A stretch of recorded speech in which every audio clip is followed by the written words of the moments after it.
하나님의 백성들에게 두 가지 권면을 하고 있습니다. 첫 번째는 하나님께서 시내산에서 모세를 통해서 주신 율법을 준수하라는 것이었습니다.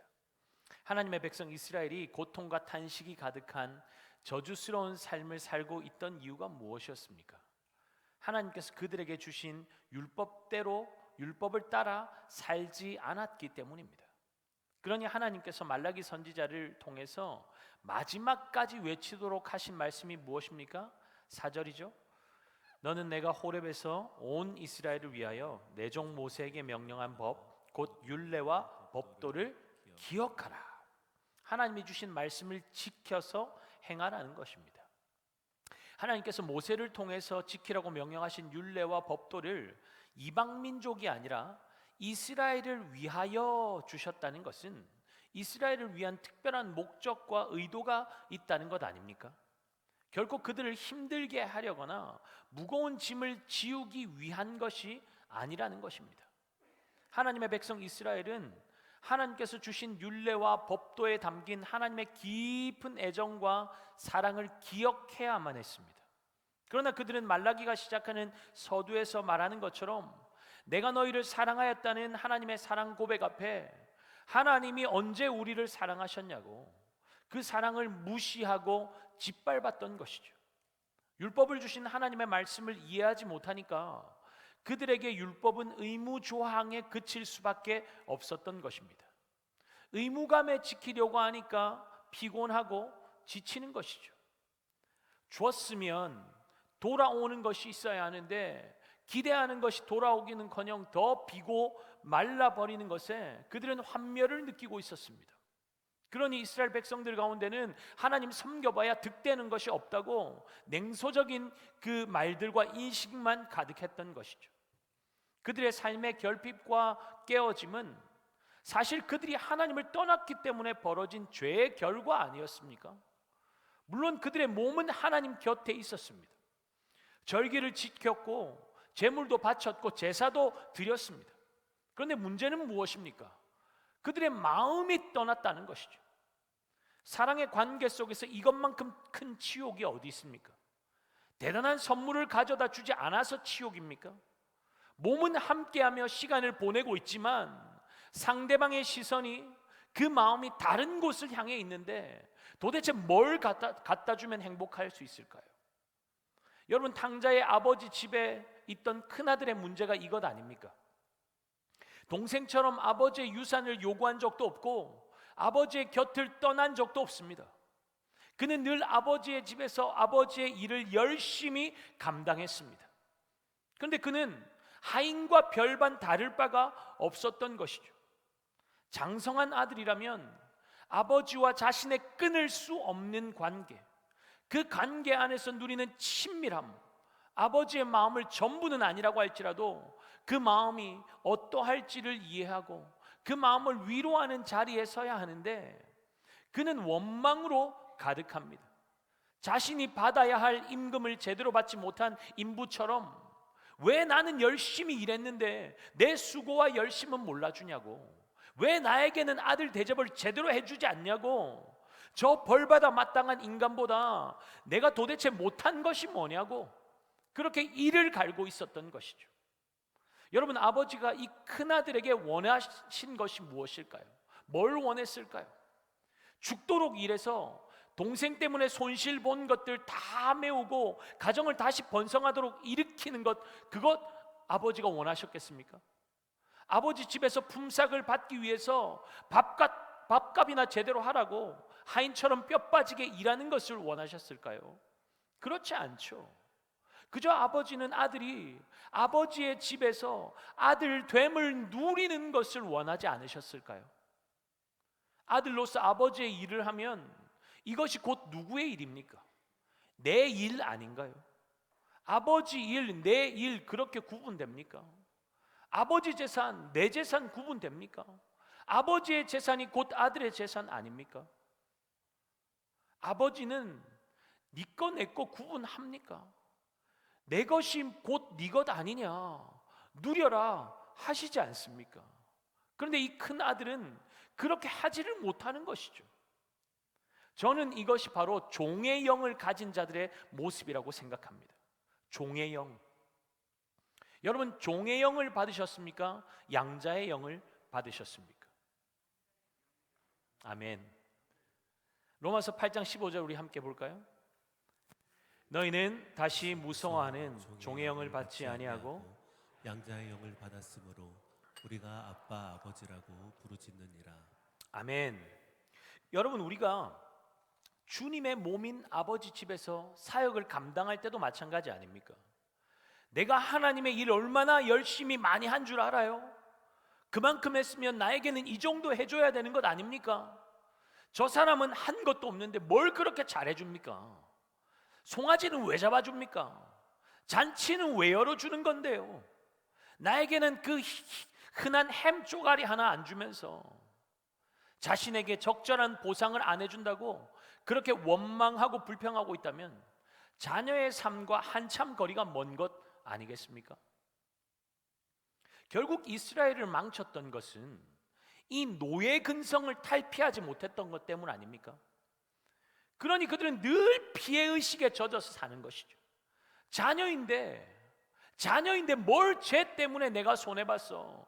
쟤는 잘해주고 나는 아닌 것 보니까 나는 사랑하지 않나 봐. 나는 배운 것도 없고 잘하는 것도 없으니까, 나는 나이 들어서 많은 일도 하지 못하고 헌금도 많이 못하니까 나에게는 관심이 없나 봐. 이런 생각이 어떻게 부모와 자녀 관계 속에서 가능한 생각이겠습니까? 그러니 하나님은 율법을 주신 그 의미가 무엇인지, 그 율법 안에 새겨진 하나님의 사랑을 기억하라고 말씀하시는 것입니다.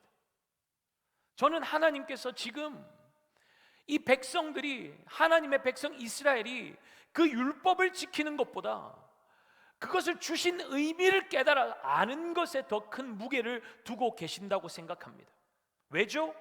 우리 하나님은 자기 백성들이 아무런 의미 없이 형식적으로 지키는 것에만 질려버리신 것 아닙니까?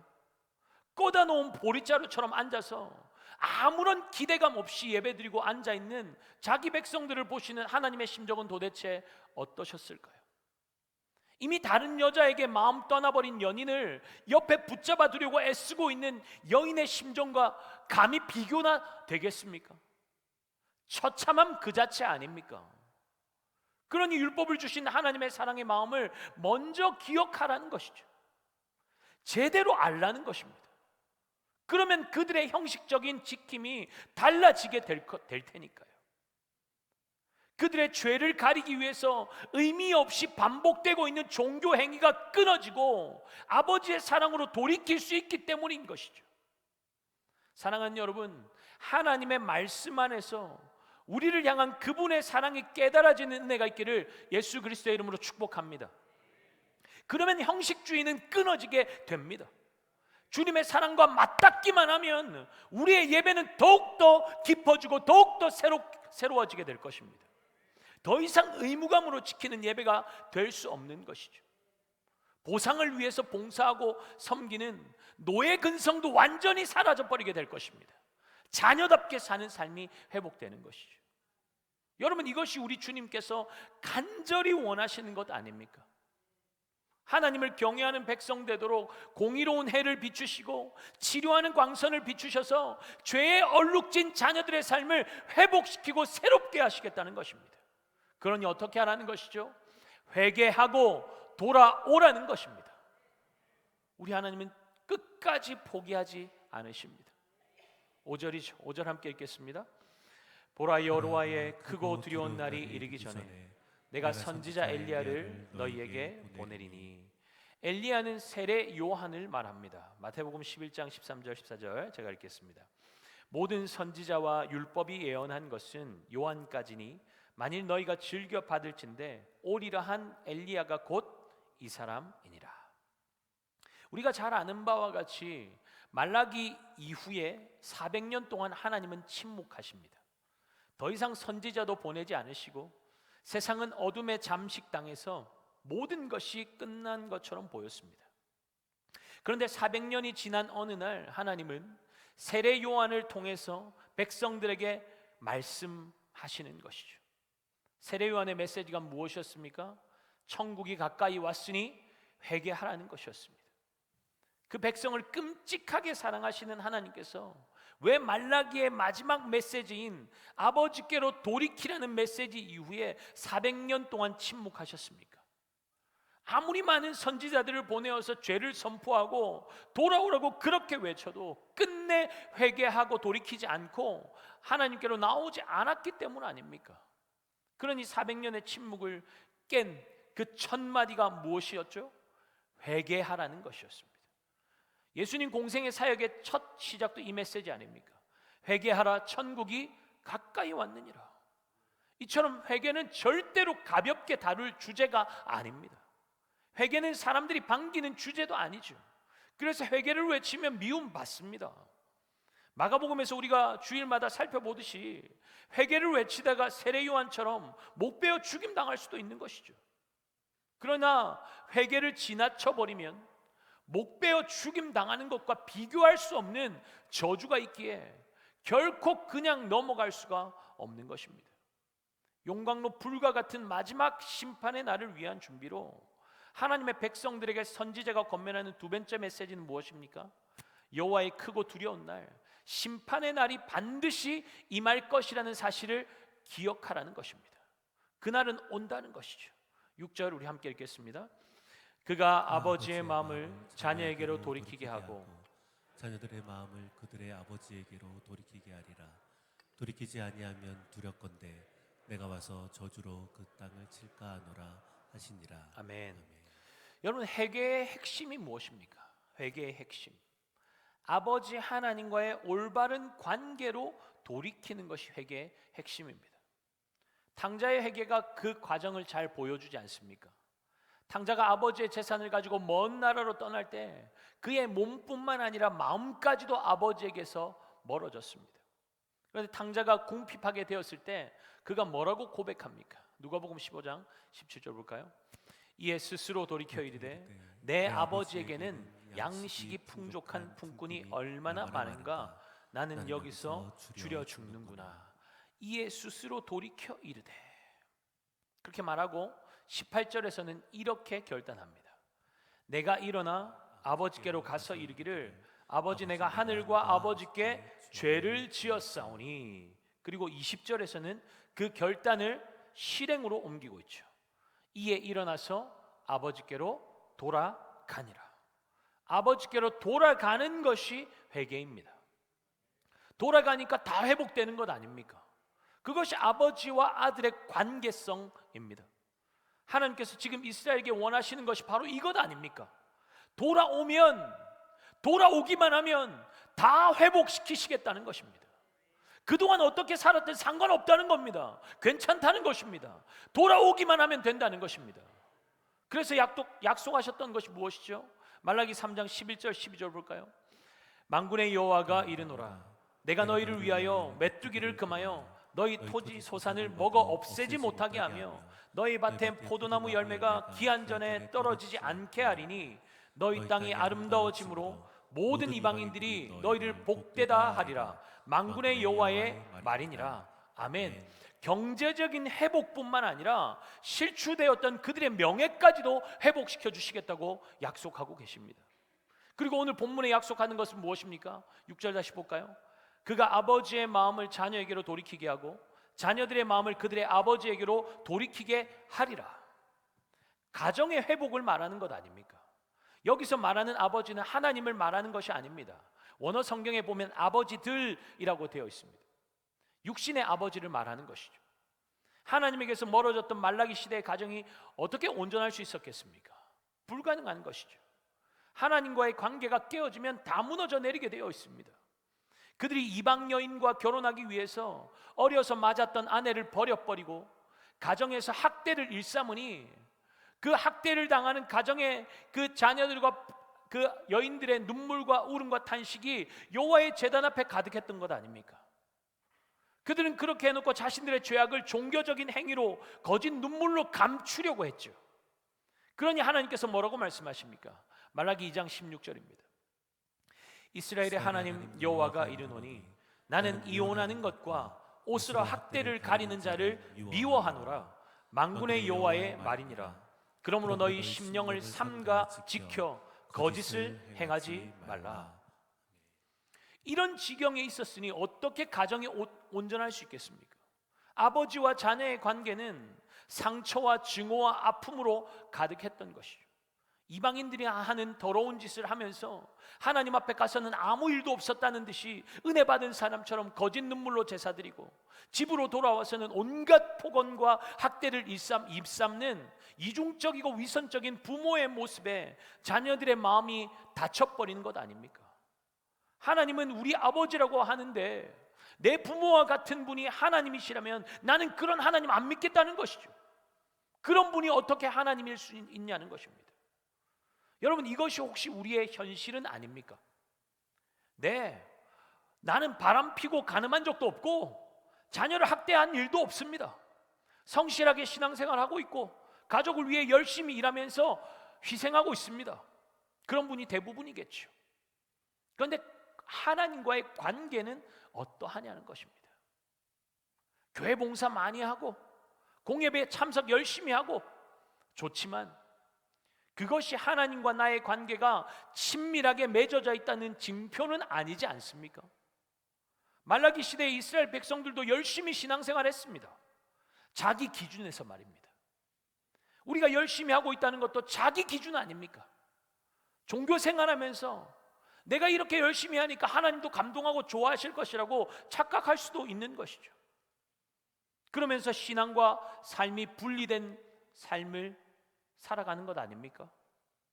교회 안과 교회 밖의 삶이 철저하게 구분되어 있는 것이죠. 자녀들이 그것을 모를까요? 자녀들은 그것을 정확하게 알고 있고요, 그대로 배웁니다.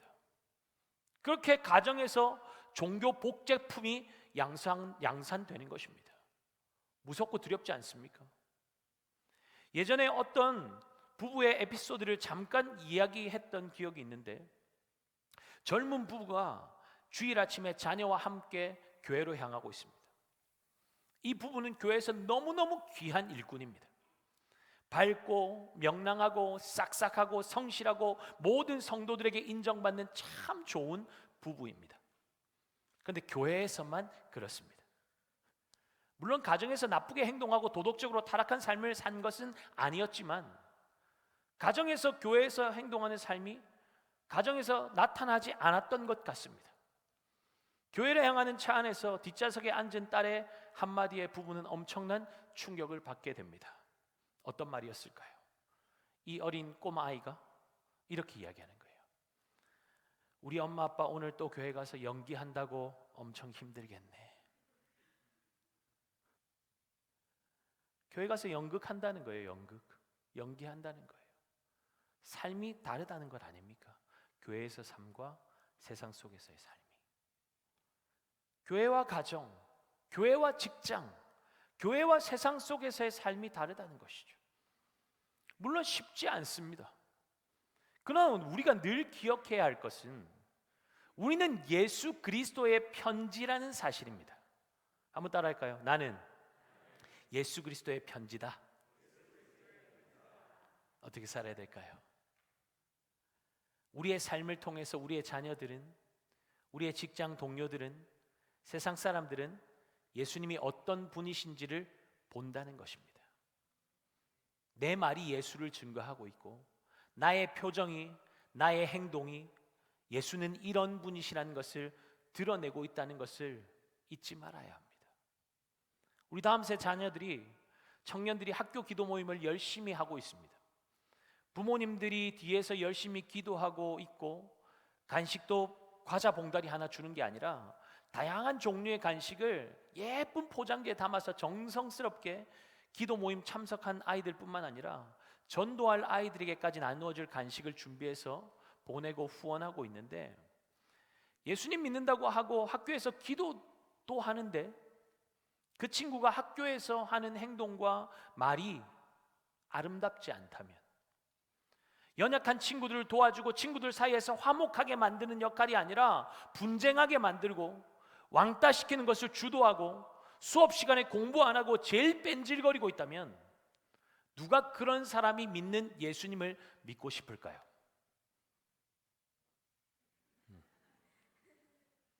아마 선생님도 너 기도한다고 설치지 말고 공부나 제대로 해라, 네 삶이나 똑바로 해라 하지 않겠습니까? 뭐 다른 걸 보여줘야 되는 거죠. 이제 어른들도 직장에서 기도 모임이 6군데에서 시작이 되었습니다. 많은 사람들이 모이는 것은 아니지만 어떤 곳에는 혼자서 깃발 꽂고 기도 모임을 시작한 곳도 있습니다. 왜 직장 기도 모임을 시작했을까요? 예수의 사람답게 다르게 살아보겠다는 것 아닙니까? 세상 사람들 사는 것처럼 생계를 위해서, 내 이익을 위해서라면 다른 사람이 어떻게 되어도 돌아보지 않고 상관하지 않는 치열한 경쟁이 있는 곳에서도 세상과 다른 방식으로 하나님 나라 백성답게 믿음으로 살겠다는 결단인 것이죠. 혼자라서 못하는 것이 아니고 그것이 얼마나 중요한지 몰라서 주저하고 있는 것 아닙니까? 일단 깃발 꽂고 혼자라도 시작하면 여러분들의 직장 생활은 분명 이전과는 다른 것을 경험하게 될 줄 믿습니다. 많은 시간이 필요한 게 아니에요. 주님과 함께하기 원하는 마음이 필요한 것입니다. 가정에서도 마찬가지죠. 가정의 예배도 회복되어야 합니다. 정말 우리 자녀들에게 우리의 삶의 주인이, 우리 가정의 주인이 누구이신지를 마음에 새겨주기 원한다면, 자녀들의 평생의 삶이 주님께 붙잡혀 살기를 원한다면 가정의 예배가 일어나야 합니다. 나는 혼자 사는데요, 괜찮습니다. 가정 예배 혼자서도 찬양하고 기도하고 말씀 읽을 수 있지 않습니까? 시작하는 것이 중요한 것이죠. 일주일 내내 가정 예배들이 있어야 하지 않습니다. 한 번이라도 해보자는 거예요. 우리 기도 모임은 다 이렇게 일어났습니다. 구미강동교회 기도 모임은 다 이렇게 일어나요. 한 사람의 결단, 나 혼자서라도 내가 선 이곳이 하나님 나라가 되기를 소원하는 그 소원을 가지고 그 땅에 깃발을 꽂는 것입니다. 그러면 하나님께서 어떻게 일하시는지를 보게 되는 것이죠. 반드시 보게 되어 있습니다.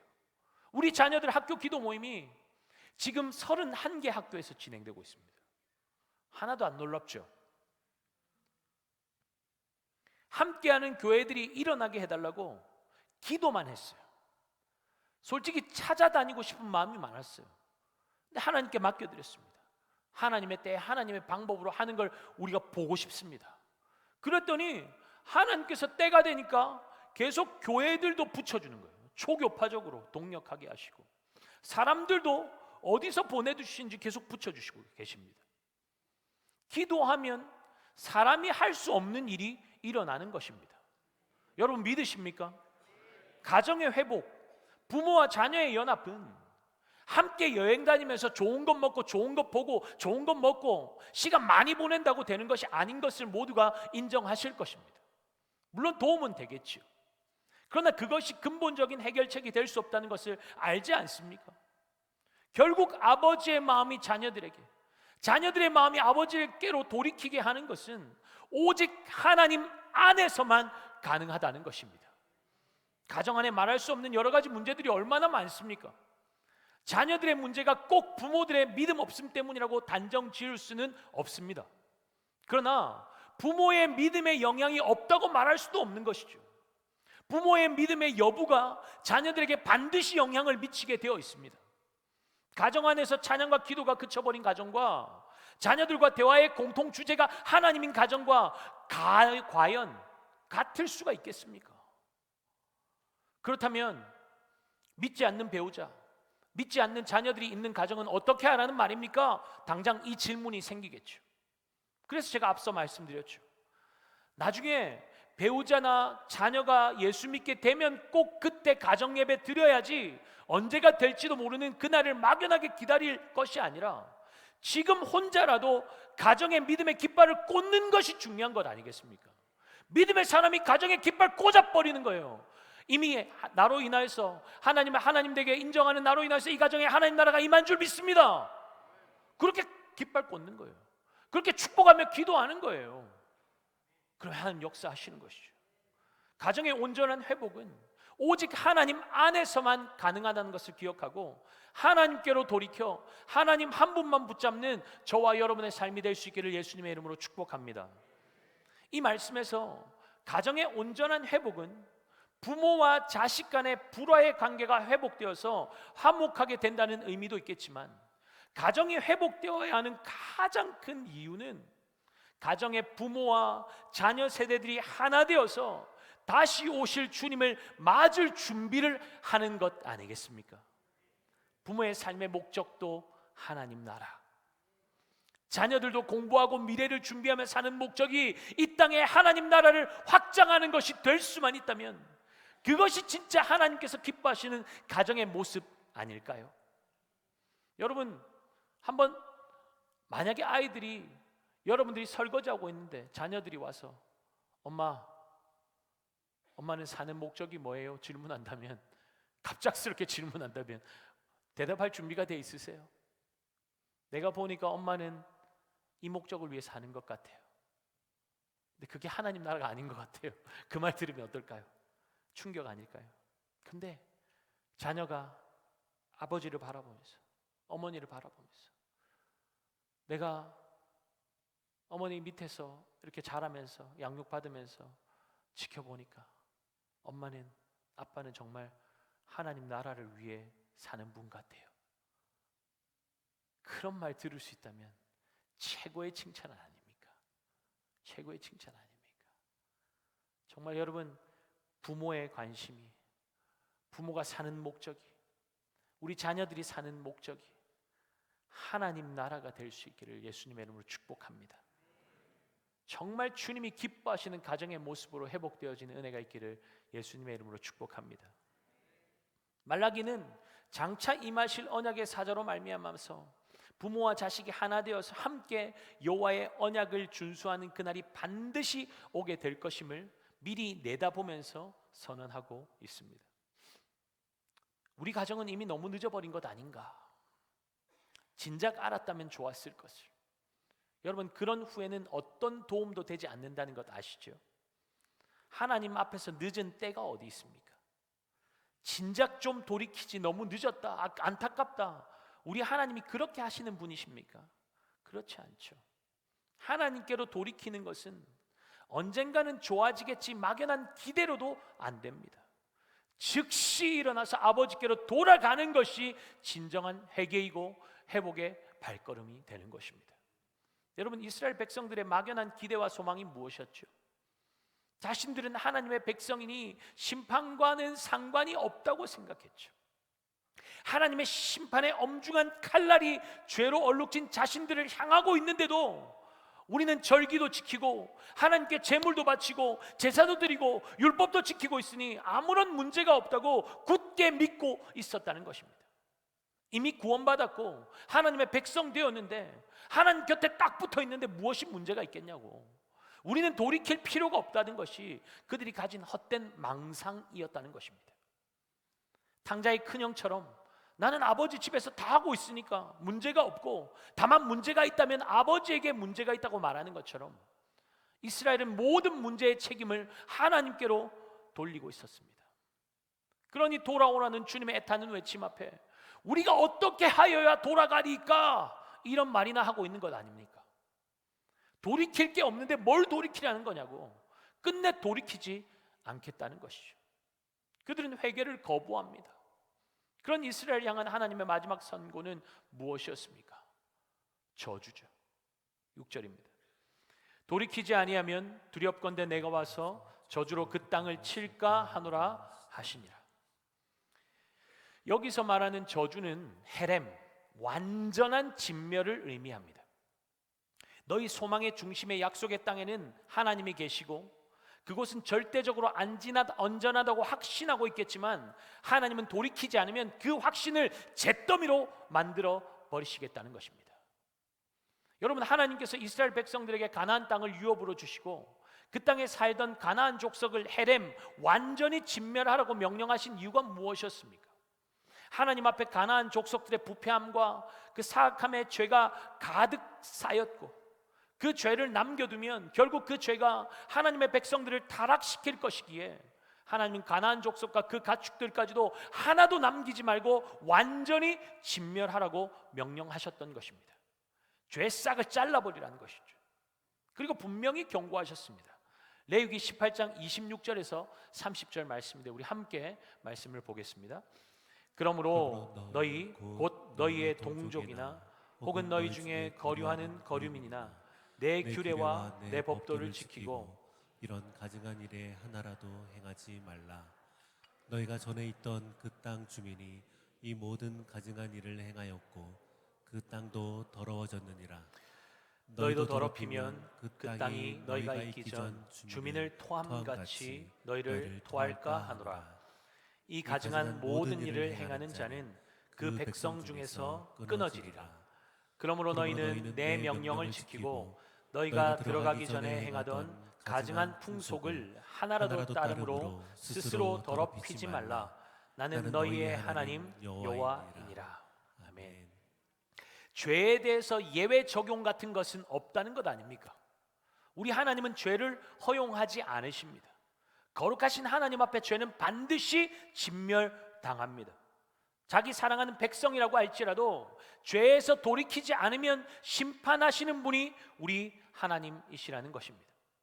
돌이키지 아니하면 두렵건대 내가 와서 저주로 그 땅을 칠까 하노라. 여러분, 이 말씀 안에서 하나님의 본심을 읽고 계십니까? 하나님께서 왜 이 말씀을 하고 계실까요? 심판하고 싶지 않다는 것 아닙니까? 이렇게 무서운 심판의 경고를 듣고 지금이라도 너희가 죄에서 돌이켜 살면 좋겠다는 것 아닙니까? 그래서 세례 요한을 보내시겠다는 것이죠. 그래도 돌이키지 않으니까 어떻게 하십니까? 결국 아들 예수님을 이 땅에 보내십니다. 포도원의 악한 농부들의 이야기가 바로 그것 아닙니까? 포도원 주인이 농부들에게 포도원을 맡기고 타국으로 떠나죠. 오랜 유예 기간을 주고 때가 되어서 세를 받기 위해서 종을 보내었더니 농부들은 종을 때리고 빈손으로 돌려보냅니다. 1년을 기다린 주인은 또 다른 종을 보내지만 결과는 동일했습니다. 결국 주인이 택한 방법은 무엇이었습니까? 아들을 보내는 것이었습니다. 주인과 동등한 권세를 가진 아들을 보내면 다르게 대우할 것이라고 생각했기 때문입니다. 그런데 결과는 무엇이었죠? 농부들이 그를 보고 서로 의논하여 이르되 이는 상속자니 죽이고 그 유산을 우리의 것으로 만들자 하고 포도원 밖에 내쫓아 죽였느니라. 기다리고 참아주고 인내한 결과가 아들의 죽음으로 돌아왔습니다. 선을 악으로 은혜를 원수로 갚은 것이죠. 여러분, 이 악한 포도원의 농부의 모습이 바로 우리의 모습 아닌가요? 세례 요한을 보내어서 회개의 메시지를 주시고 결국 아들 예수님까지 보내어서 돌이킬 기회를 끊임없이 허락하셨건만 사람들은 예수님을 십자가에 못 박아 죽여버렸습니다. 사실 이것은 죄에 대한 저주를 십자가에 쏟아 부으시기 위한 하나님의 계획이었습니다.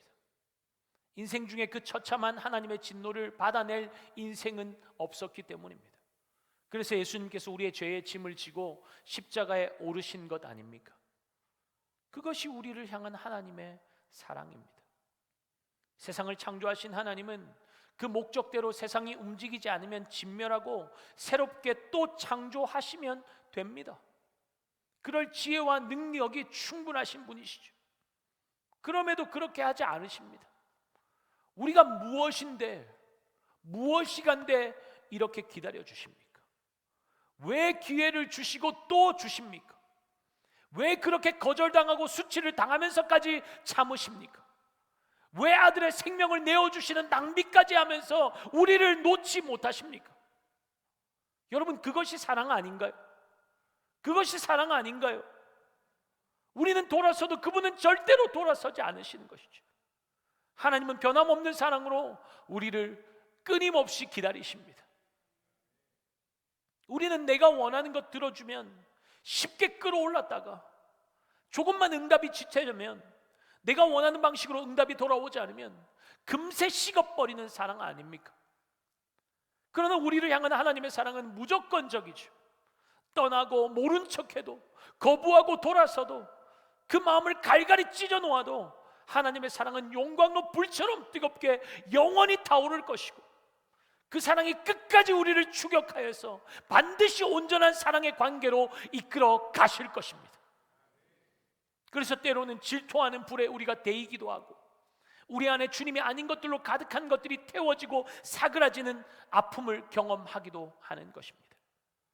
여러분, 우리에게 찾아오는 고난과 아픔들, 질병, 경제적인 어려움, 관계의 문제들이 모두 죄 때문에 찾아오는 것은 아닙니다. 그러나 죄로 말미암은 것일 때도 많습니다. 때로는 이해할 수 없는, 해석이 전혀 되지 않는 고난들이 우리 삶 가운데 찾아오기도 하죠. 여러분, 그러할 때 우리가 찾아가야 할 곳이 어디입니까? 누구의 말에 귀를 기울여야 하겠습니까? 하나님 아닙니까? 인생 중에 누가 뛰어나고 잘나서 하나님의 마음을 알면 얼마나 잘 안다고, 기도해서 하나님의 응답 받았으면 얼마나 많이 받았다고, 다른 사람의 고통의 문제를 내가 해석하고 이것 때문에 그런 거야, 저것 때문에 그런 거야, 그러니까 이렇게 해야 해, 저렇게 해야 해. 절대로 그러면 안 되는 것이죠. 그건 엄청난 교만입니다. 여러분, 베드로가 새롭게 사명을 받고 어떠한 죽음으로 하나님께 영광 돌릴지까지 예수님께서 가르쳐 주실 때, 주님 나는 어떻게 될지 말씀해 주셔서 감사해요. 그러면 요한은 나중에 어떻게 되나요? 물으니까 예수님께서 그에게 뭐라고 말씀하십니까? 요한복음 21장 22절이요. 예수께서 이르시되 내가 올 때까지 그를 머물게 하고자 할지라도 네게 무슨 상관이냐? 너는 나를 따르라 하시더라. 저 사람 어떻게 될 건지 그런 거 신경 쓰지 말고 넌 나만 잘 따라오면 돼, 너만 잘하면 돼, 그 말씀 아닙니까? 이건 지체의 아픔과 고난을 외면하라는 말씀이 아닌 것이죠. 네가 감나라 배나라 할 게 아니라는 것입니다. 네가 할 일은 나만 잘 따라오면 되는 거야, 그 말씀입니다. 여러분, 다른 지체의 고난을 볼 때, 우리가 고난의 한가운데 있을 때 우리가 할 일은 고난을 해석하고 판단하는 일이 아닙니다. 그건 우리의 몫이 아니에요. 그 고난 가운데서 왜라는 질문과 해석보다 더욱더 중요한 것은 주님의 뜻이 무엇인지를 묻는 것입니다. 주님의 뜻 안에 인생의 해답이 있기 때문입니다. 고난의 풍랑을 만날 때 누가 예수님 앞으로 나아갈 수 있습니까? 그 풍랑을 잠잠케 하실 권세와 능력이 있으신 분이 내 주님이라는 것을 믿는 사람 아니겠습니까? 주님께로 나아가면 회복됩니다. 반드시 살아납니다. 문제와 어려움에 우리의 온 마음과 시선이 빼앗겨 있다면 주님께로 다시 돌이키는 은혜가 있기를 예수 그리스도의 이름으로 축복합니다. 네가 저주받아서 그런 거야. 그래서 하나님이 너를 벌 주시는 거야. 두렵게 하는 메시지가 내 마음속에 가득합니까? 속지 마시기 바랍니다. 우리 하나님은 재앙을 주시는 분이 아니라 평안과 장래의 소망을 주시는 분이십니다. 보세요, 하나님 이스라엘이 돌이키지 않으니까 저주를 선포하시잖아요. 그런 질문하는 분 있어요? 여러분, 저주를 선포하신 이면에 있는 주님의 마음을 절대로 놓치면 안 됩니다. 예레미야가 3장 31절에 33절 우리 함께 보겠습니다. 그가 비록 근심하게 하시나 그의 풍부한 인자하심에 따라 긍휼히 여기실 것입니다. 주께서 인생으로 고생하게 하시며 근심하게 하심은 본심이 아니시로다. 아멘. 내 하나님이 어떤 분이신지를 제대로 알라는 것 아닙니까? 자식의 아버지를 제대로 모르니까 원수에게 속아서 두려움에 사로잡혀 사는 것이죠. 인생의 무거운 짐, 그 참혹한 저주 결국 누가 담당하셨습니까? 하나님께서 다 아들에게, 우리에게 담당시켜야 하는데 우리를 사랑하셔서 그 저주를 아들에게 담당시킨 것 아닙니까? 예수님께서 십자가에서 우리 죄에 대한 그 무서운 심판을 고스란히 다 받아내셨습니다. 여러분, 진리를 붙드시기 바랍니다. 주님께로 나아오세요. 주님 앞으로 나오면 두려움과 절망은 떠나갑니다. 주님이 주시는 회복과 만족과 소망이 우리의 심령을 새롭게 세우시는 것을 경험하게 될 줄 믿습니다.